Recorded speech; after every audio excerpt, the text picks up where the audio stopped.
talking about, because you're saying when he came and he wanted to appease them. Well, even before that, he's already observing these practices. And the reason why I say it's significant for this so-called prophet of monotheism, for him to be running around the Kaaba at a time in which there are still 360 idols, is that there's a tradition. Now, I don't believe this tradition is true historically, but it's reported in the Muslim sources.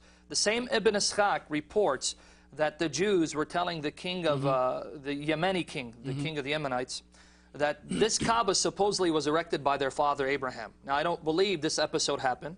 Be that as it may, it's recorded in this source that Muslims believe contains reliable tradition. Not completely reliable, they'll question some of the traditions.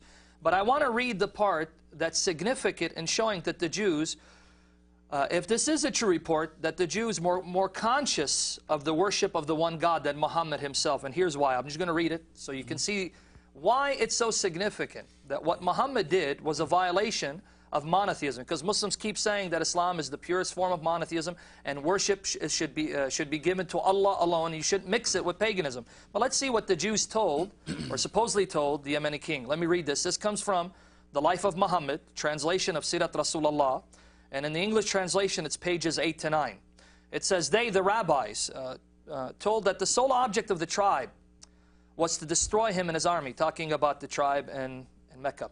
We know of no other temple in the land, this is the Jews supposedly saying this, which God has chosen for himself, that's, said they, and if you do what they suggest, you and all your men will perish.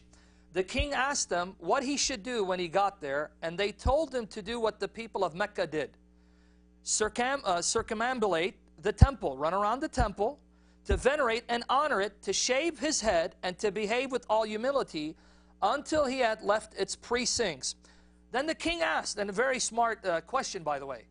The king asked why they didn't do likewise. Okay, the Jews are telling the king, when you get to Mecca, don't destroy it. Run around the Kaaba, you know, honor its customs, because this is a house of God, supposedly. So then the king asked these Jews, okay, then why don't you do it? If you believe this is the house of God, it was erected by your father Abraham, how come you don't go there and honor the customs and run around it? Now notice the response given by the Jews. They replied that it was indeed the temple of their father Abraham, but the idols which the inhabitants had set up around it and the blood which they shed there presented an insuperable obstacle. They are unclean polytheists, they said, or words to that effect. The Jews refused to run around the Kaaba because there were idols still at the Kaaba at this time. And yet I just read a tradition that said Muhammad ran around the Kaaba when there were still 360 idols around it. So how can you say that Muhammad brought the purest form of monotheism when we see that early in his career he had no reticence running around the Kaaba littered with idols?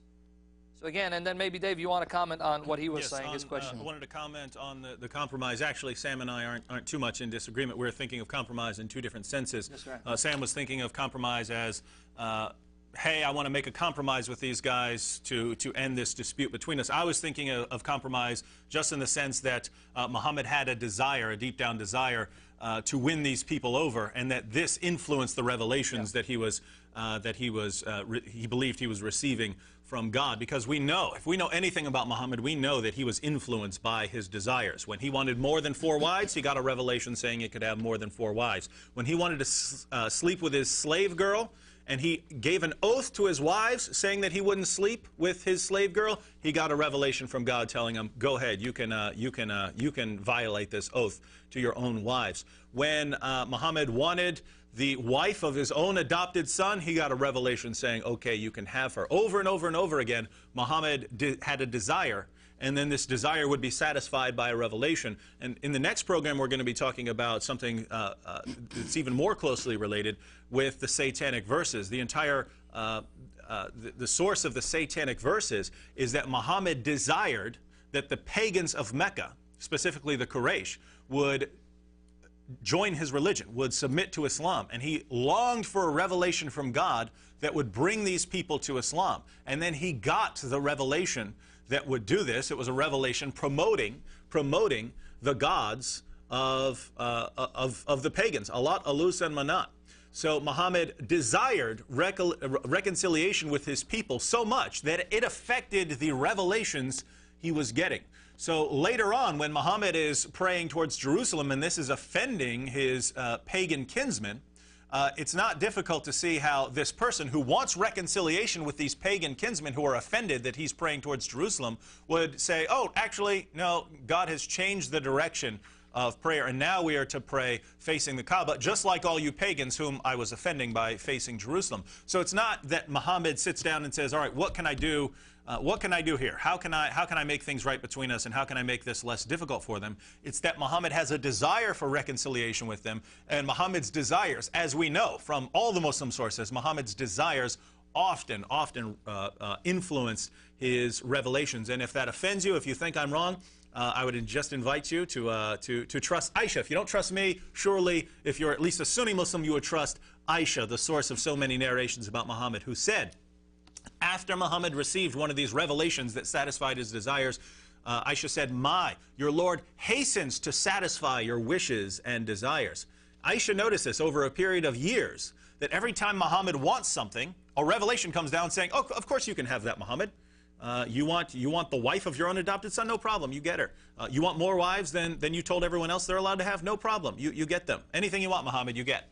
And when we understand that Muhammad's, according to Aisha, not according to me, according to Aisha, Muhammad's revelations were influenced by his desires.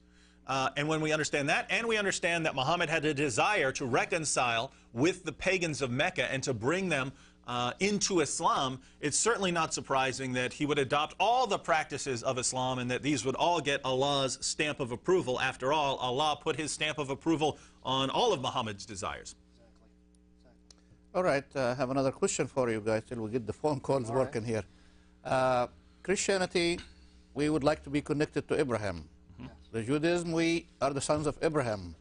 And Islam says, yes, also we are the sons of Abraham.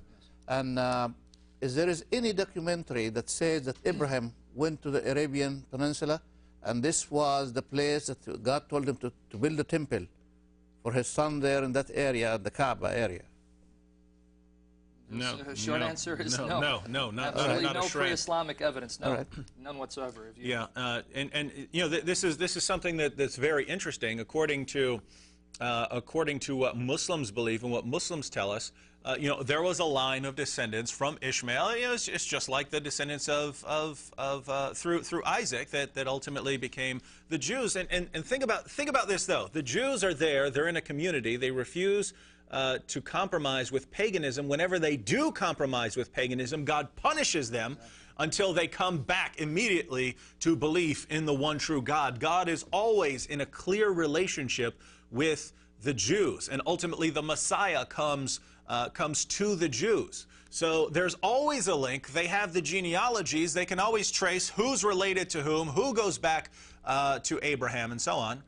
Muslims don't have a shred of evidence, that Muhammad's connected with Ishmael. They don't have any genealogies. They don't have any evidence that they're related to Abraham. They have none of this. So why is that? Why is it that the Jewish community that comes through Isaac kept careful records of everything, was very careful to document their genealogies, knew who was related to who, so that they could trace the lineage of Jesus, they could trace the lineage of all kinds of people, of David, of everyone, and we get to Islam, and you show me a genealogy of Muhammad that goes back.